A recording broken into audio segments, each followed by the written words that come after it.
എന്താണ് അമേരിക്കയുടെ കൈവശം മാത്രമുള്ള രാക്ഷസ പക്ഷി എന്ന് വിളിക്കുന്ന B-2 വിമാനവും ബങ്കർ ബസ്റ്റർ ബോംബുകളും? അതിൻ്റെ സവിശേഷതകളെക്കുറിച്ച് ഒന്ന് സംസാരിച്ചാലോ? ലോകത്തിൻ്റെ ഏതു കോണിലും ആക്രമണം നടത്താൻ US-ന് സാധിക്കുന്ന സ്ട്രാറ്റജിക് ബോംബർ വിമാനമാണ് B-2. നോർത്രോപ്പ് ഗ്രമ്മൻ എന്ന US ആയുധ നിർമ്മാതാക്കളാണ് ഈ സവിശേഷമായ യുദ്ധവിമാനം വികസിപ്പിച്ചത്. ഹെവി ബോംബർ എന്ന വിഭാഗത്തിൽപ്പെടുന്ന ഈ യുദ്ധവിമാനത്തിന് 18,000 കിലോ വരെ ഭാരമുള്ള ബോംബുകൾ വഹിക്കാനുള്ള ശേഷിയുണ്ട്. ഒറ്റപ്പറക്കലിൽ 11,500 കിലോമീറ്റർ ദൂരം വരെ ഇവയ്ക്ക് സഞ്ചരിക്കാൻ സാധിക്കും. 1988 നിർമ്മിക്കപ്പെട്ട B-2 ബോംബർ അതിൻ്റെ രൂപഘടന കൊണ്ടും സ്റ്റെൽത്ത് സാങ്കേതിക വിദ്യ കൊണ്ടും ലോകമെങ്ങും കേൾവി കേട്ടതാണ്. US വ്യോമസേനയുടെ പക്കൽ ആകെ 19 B-2 ബോംബറുകളുണ്ട്. റഡാർ കണ്ണുകളെ വെട്ടിക്കാൻ കഴിയുന്ന തരത്തിലാണ് ഇവയുടെ രൂപഘടന. ഒരു ഭീമൻ പക്ഷി പറന്നു പോകുന്നത് പോലെയാണ് ദൂരെ നിന്ന് നോക്കിയാൽ ഇവയെ കാണാനാവുക. ഇതിനൊപ്പം റഡാർ ക്രോസ് സെക്ഷനിൽ ഇവയെ ചെറിയൊരു പക്ഷിയുടെ അത്രയുമേ കാണിക്കൂ. അതിനാൽ ഇവ വരുന്നതും പോകുന്നതും തിരിച്ചറിയാനാകില്ല.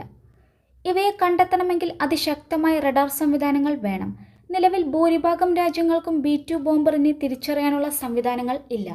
അതേസമയം അമേരിക്കയുടെ കൈവശം മാത്രമാണ് ബങ്കർ ബസ്റ്റർ ബോംബായ GBU-57AB എന്ന ബോംബുള്ളത്. 15 ടണ്ണോളം വരുന്ന ഈ ബോംബിന് എത്ര ശക്തമായ കോൺക്രീറ്റ് കവചത്തെയും തുളഞ്ഞിറങ്ങി ഉള്ളിൽ ചെന്ന് കനത്ത സ്ഫോടനം നടത്താനുള്ള ശേഷിയുണ്ട്. 20 അടി നീളമുള്ള ഈ ബോംബ് പ്രയോഗിക്കാൻ US-ന്റെ B-2 ബോംബറിന് മാത്രമേ സാധിക്കൂ. മാസീവ് ഓർഡിനൻസ് പെനട്രേറ്റർ എന്നറിയപ്പെടുന്ന ഈ ബോംബിൻ്റെ 2 എണ്ണം മാത്രമേ B-2 ബോംബറിന് വഹിക്കാൻ സാധിക്കൂ. നിലവിൽ 6 GBU-57AB ബോംബുകൾ ഇറാനിൽ ഉപയോഗിച്ചുവെന്നാണ് പുറത്തുവരുന്ന റിപ്പോർട്ടുകൾ. 3 ആണവ കേന്ദ്രങ്ങളിലും കുറഞ്ഞത് 2 ബോംബുകൾ എങ്കിലും US പ്രയോഗിച്ചിട്ടുണ്ട്.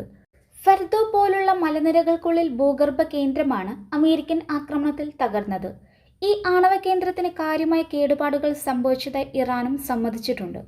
US-ന്റെ B-2 സ്റ്റെൽത്ത് ബോംബർ വിമാനങ്ങളാണ് ഇറാനിൽ ആക്രമണം നടത്തിയതെന്നാണ് വിവരങ്ങൾ.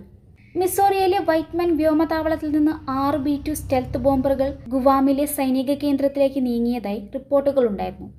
ഇന്ധനം പൂർണ്ണമായി നിറയ്ക്കാതെ ആകാശത്ത് വെച്ച് ഇന്ധനം നിറയ്ക്കാൻ കഴിയുന്ന വിമാനങ്ങൾക്കൊപ്പമാണ് ഇവ ഗുവാമിയിലേക്ക് നീങ്ങിയത്.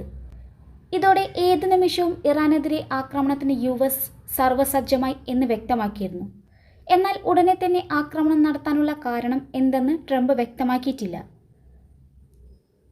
അമേരിക്കയുടെ കൈവശം മാത്രമുള്ള B-2 വിമാനത്തിന് 15 ടൺ ഭാരമുള്ള 2 ബങ്കർ ബസ്റ്റർ ബോംബുകൾ വഹിക്കാൻ കഴിയും. ഇറാൻ മലനിരകളിൽ ഭൂഗർഭത്തിൽ സ്ഥിതി ചെയ്യുന്ന ഫെർദോ യുറേനിയം സമ്പുഷ്ടീകരണ കേന്ദ്രം തകർക്കാൻ US-ന്റെ സഹായം ഇസ്രയേൽ ആവശ്യപ്പെട്ടിരുന്നു.